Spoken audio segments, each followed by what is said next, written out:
Hey, what's up guys? Welcome to your 25th Android tutorial. What we're going to do in this tutorial is basically get our new activity set up and add our references and introduce you guys to a little bit of Java. So what we're going to do is we're going to create a new Java class. You guys probably already know how to do this, and we're going to call this class text play, whatever, something like that. And going to open that up. Again, this is going to be a regular activity that you guys might be familiar with, should be, hopefully. And extends activity. Again, we're going to import activity, and we're going to add the onCreate method by, again, source override unimplemented methods. And this is probably the last time I'm going to show you guys how to get your activity set up, so pay close attention. I wasn't even going to show you in this tutorial, but I thought I'd show you one last time just so you guys know what's going on. And now all we need to do, since this is a regular application, we're going to say set content view. Again, have this equal, and this is just setting up the reference to the XML that we just created. So r.layout, because it is a layout dot text. And there we go, we have our class set up for the most part. Now we also, anytime we set up a new activity, we have to define it in the manifest. You guys remembered that. So I'm going to open up the Android manifest, and what we can do is we can copy and paste one of the default activities that we have set up and paste it, and then down here we're going to change again the text to, or our class name to text play instead of menu. And also what we can do is we can delete this whole intent filter, and I'll explain why in a second if you guys haven't figured that out. But why we can delete that intent filter is because all it's saying it's a default category. Sorry, it's a default category, so we won't really need that because this is going to kind of assign it as a default category anyways. That's just kind of for a special category like a launcher.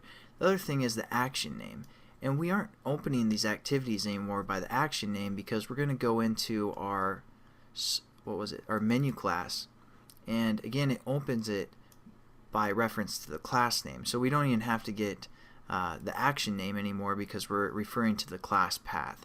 And the other thing that we're going to do real quickly is set up, instead of example1, we're going to call this text play. Again, just like that class we set up, exactly the same text, case sensitive and everything.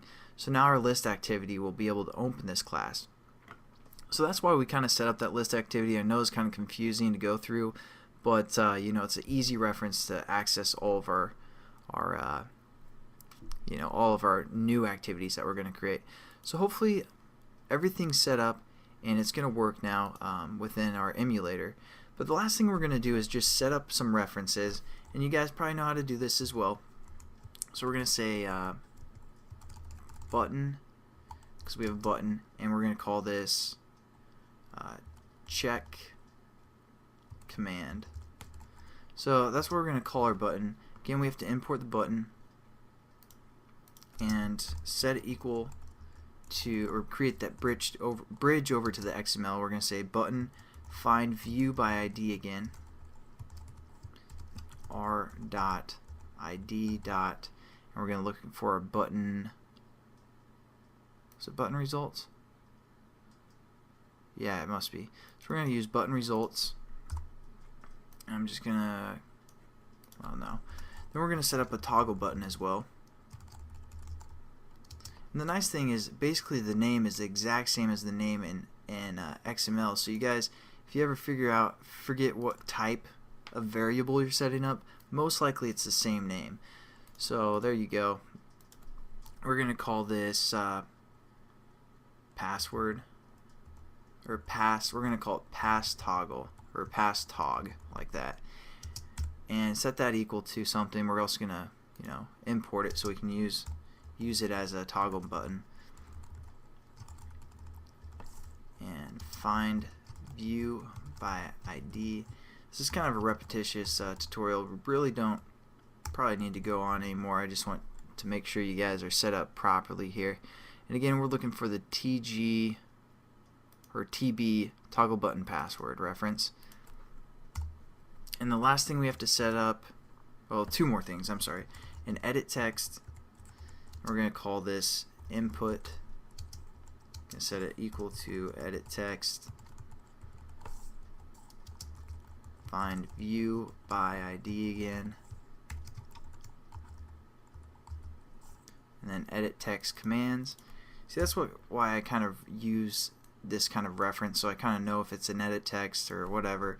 It makes it simple for me to remember. You guys can label those however you want, those identifiers. Again, you have to import edit text, and we also have one last one, which was our text view.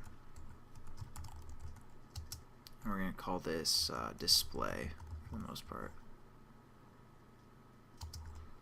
That's a decent name, whatever. And we're going to set this equal to text view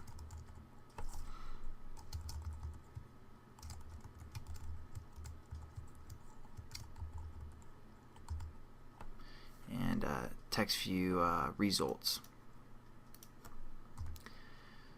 So there we go. We basically have everything initialized for the most part, and I just wanted to review that because it's been a while since we used or worked with a regular activity and kind of made these reference bridges over from the XML. But again, this is probably the last time I'm going to show you guys how to set up an activity. But remember, every time you set up an activity, you want to define it in the manifest, and we're also going to change our menu class so it adds to the item for the most part. So we're going to save it and run it real quick. Make sure that list activity works. Sorry, I was messing around earlier. And that's kind of what the past, oh, I'll get to that in a sec, next tutorial or so. So hopefully this works. I don't know. Pretty boring tutorial. Really didn't learn anything new, just kind of reviewed. But you know, it's always good to review a little bit when you guys are new. So there you go. Now we have, whoa, I think my mouse just died. But now okay, no we don't. Now we have that new item, and again, it's when we click this, it's referencing it by the class name and starting the activity due to the class name, which will open this up. If you guys can't get that to open up, make sure that this list view item is the exact same as that new class that we created, or that new activity, and also make sure that that activity is defined in the Android manifest. So thanks again guys for watching. I'll catch you guys in the next tutorial where we'll do some Java programming. Have a good one.